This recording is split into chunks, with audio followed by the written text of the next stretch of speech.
Welcome to Rach's Real Talk Ep.2. So, in today's episode, I'm going to be covering menopause and relationships.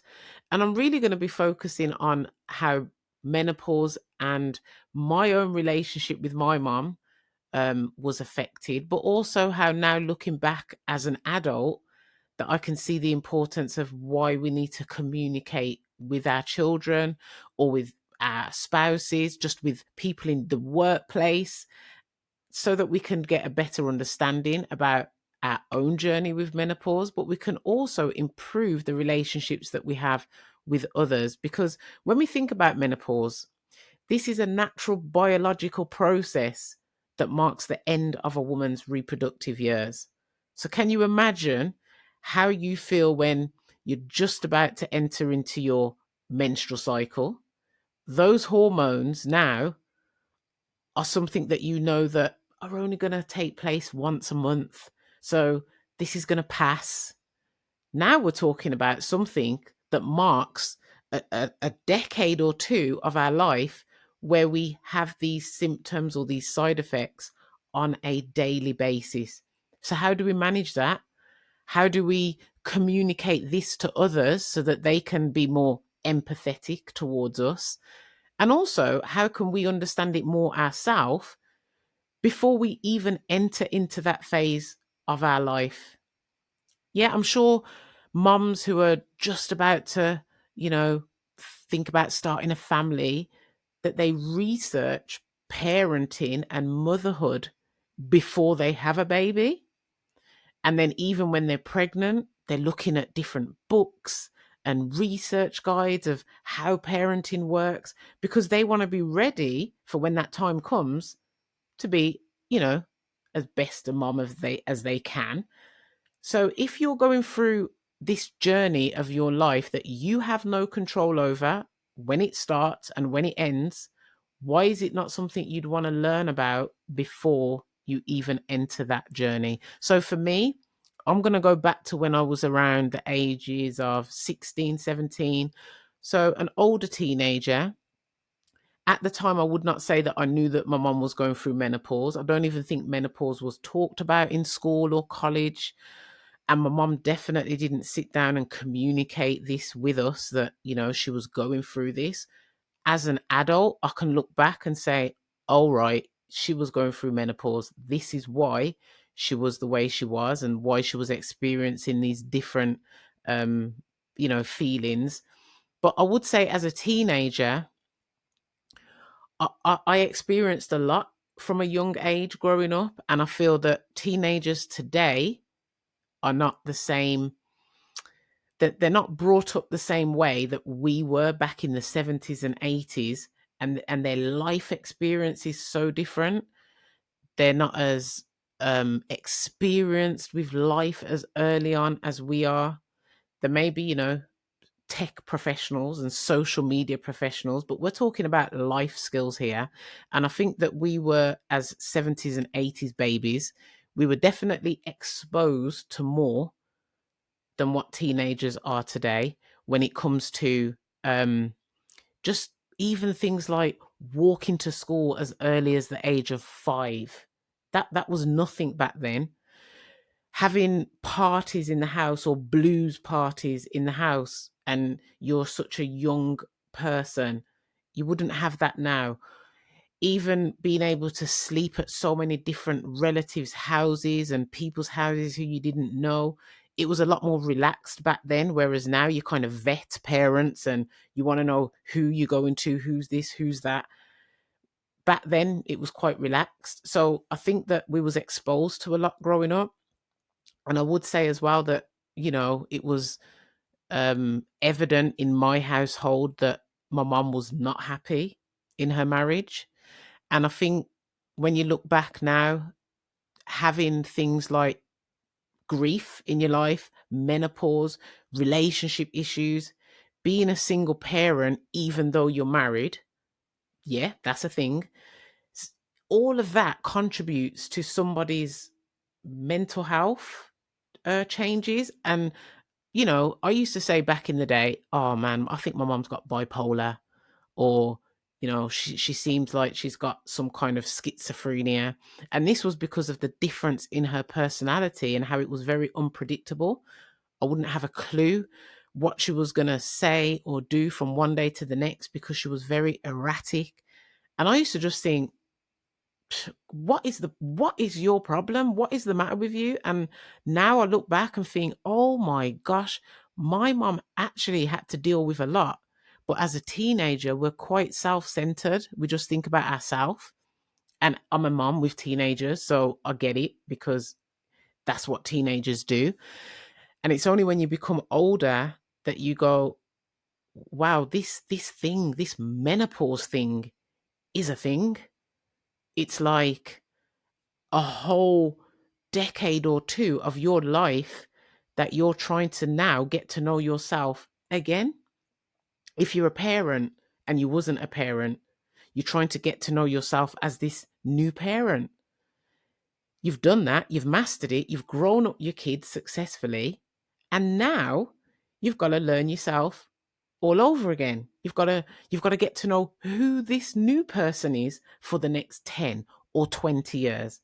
And I think with my mom having such a strong mind and a I'm not going to fail at anything kind of mind, which a lot of women do have if they're single parents because they just feel like they've got to carry the whole world on their shoulder.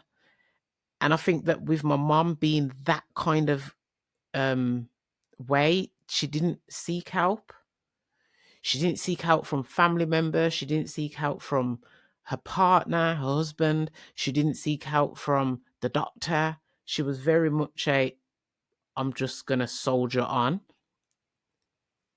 And that is not the best way to deal with things. I think I've got a lot of my mom's personality when it comes to I'm just going to do it my way. But at the same time, I know the balance because I've seen firsthand what that can do to somebody who feels like that they can take on everything. And growing up, I saw that, my mom was in a place where she witnessed her husband having affairs.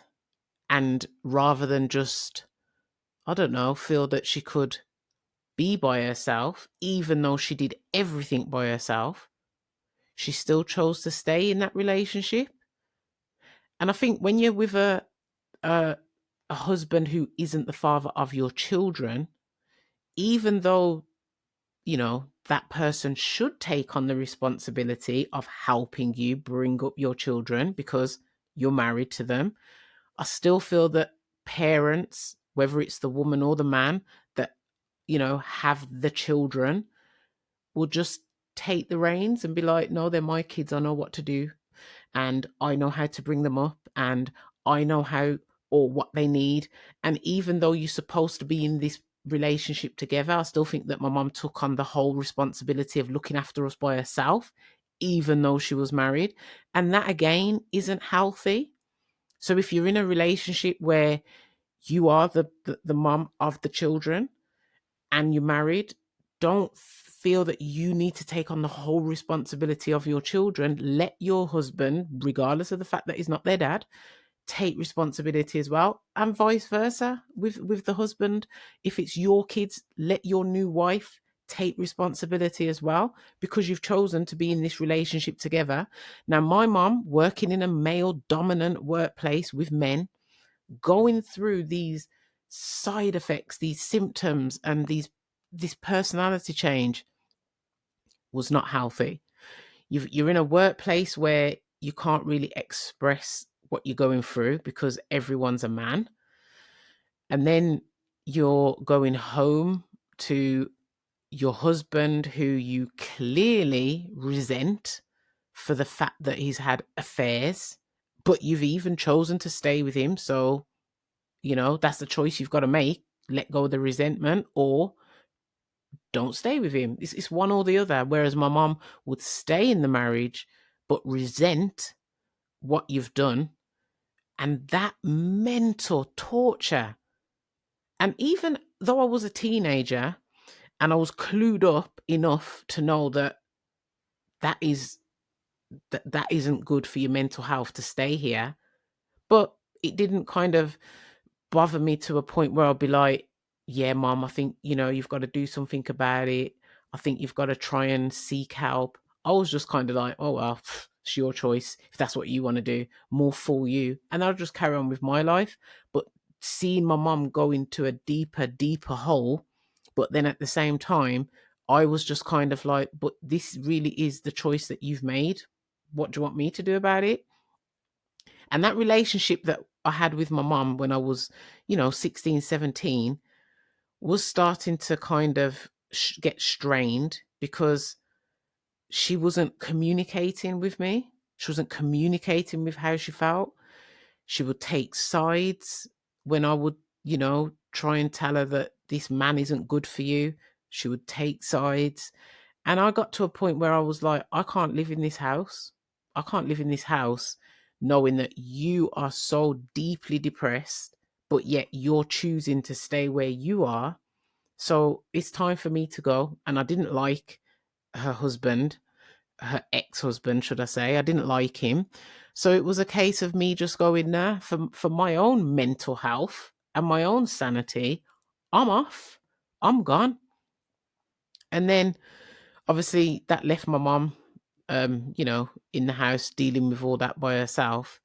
And I would say that lifestyle, it plays such a big part, big, huge part. And this is why coaching women through menopause and helping them to change their lifestyle ultimately is going to help them to improve the relationships that they have with their children, with their partner, with their peers, with people in the workplace.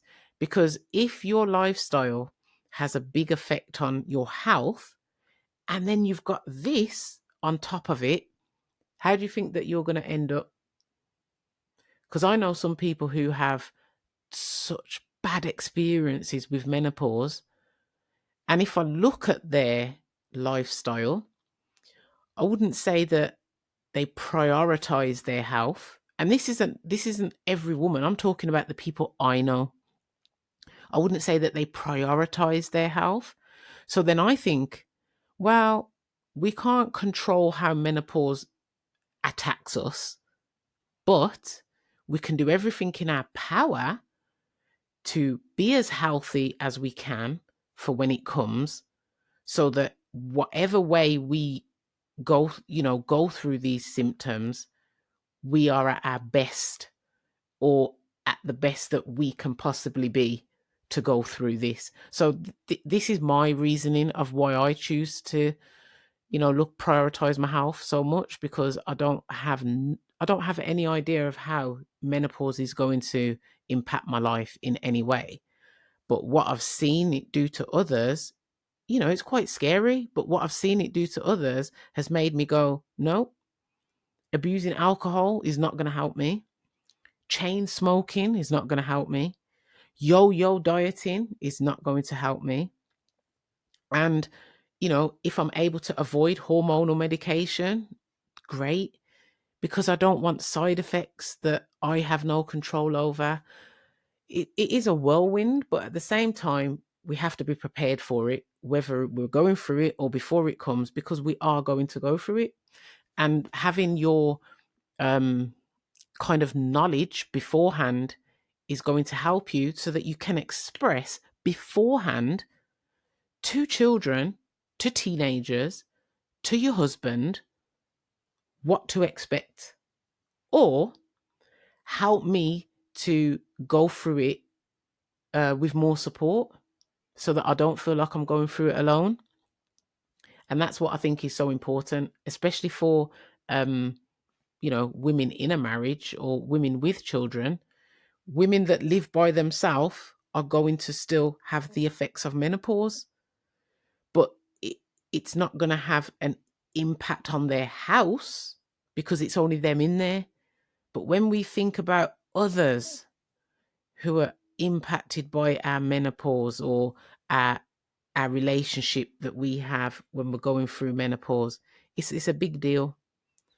I think it took, to repair, not repair my relationship with my mom, because it wasn't broken, but there was definitely resentment there because I chose to leave the house growing up because of the environment in the house, not because I had the money to leave the house, not because I was going to a new place of work, which required me to leave the house.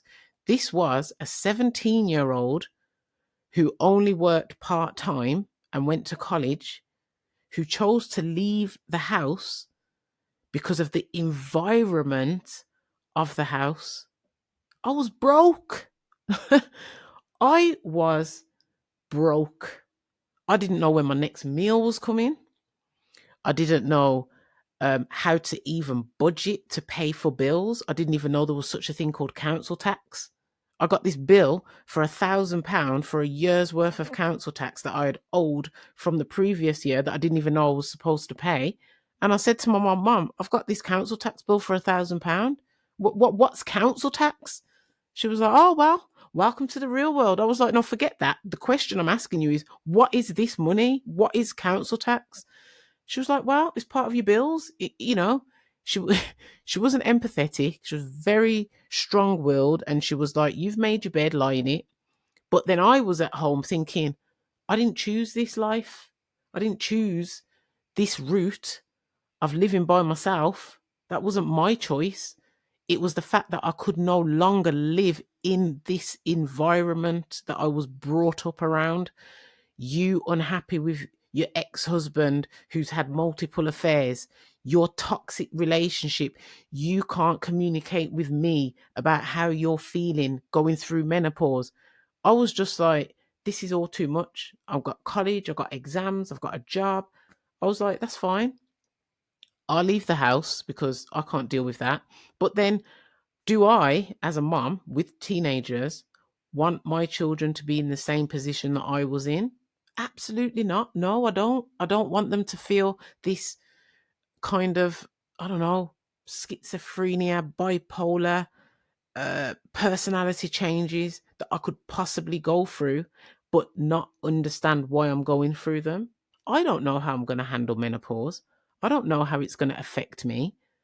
But if I can communicate so that they understand what is possible, then at least they're aware of it. But then at least I'm also aware of what I'm doing and why I'm doing it, because I've understood what menopause can do. I've understood the symptoms, the side effects, the relationship strains. And you just go, well, had that have been in my own household, maybe things would have been totally different. I don't think maybe, I think they would have been totally different. I wouldn't have left the house at 17.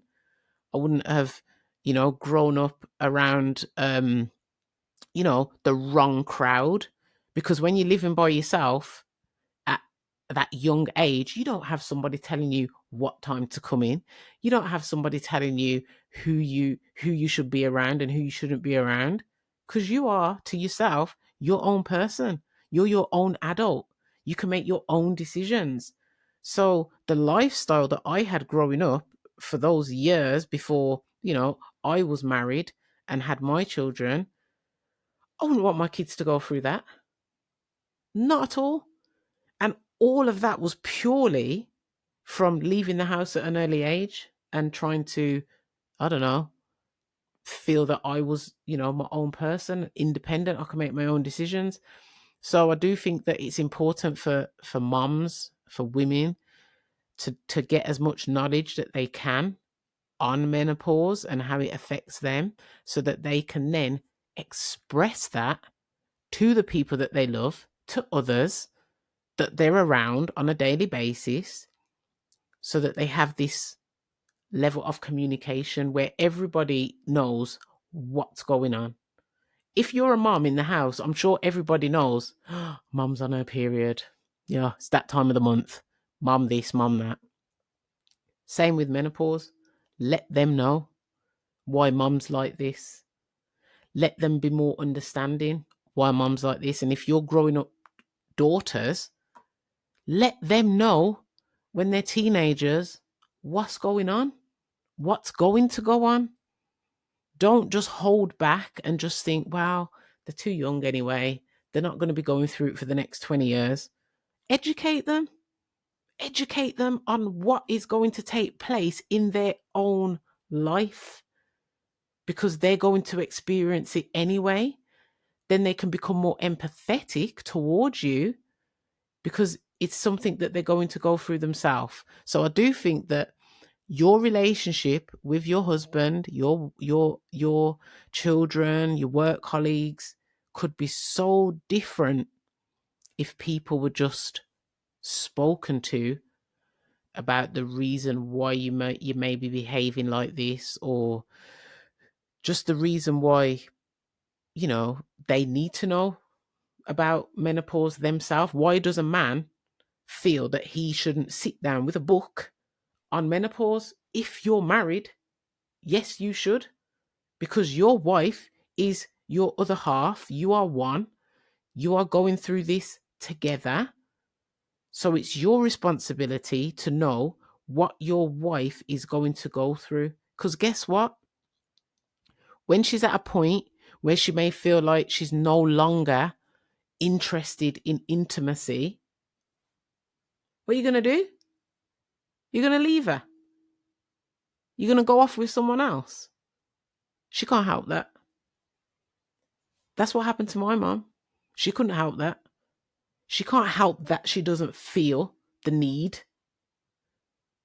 So what are you going to do? Leave her. So men need to realize that it is their responsibility as well to have more insight and more knowledge about what they're going to experience from their wife. And that doesn't happen to everyone, but you know what? Better to be prepared anyway. And I think it's respect. If a man was going through a life-changing experience for, up to 20 years, then it's for the woman to know and understand, what is my husband going to go through that is going to have an effect on my marriage. I want to be armed. I want to be ready. I want to know more.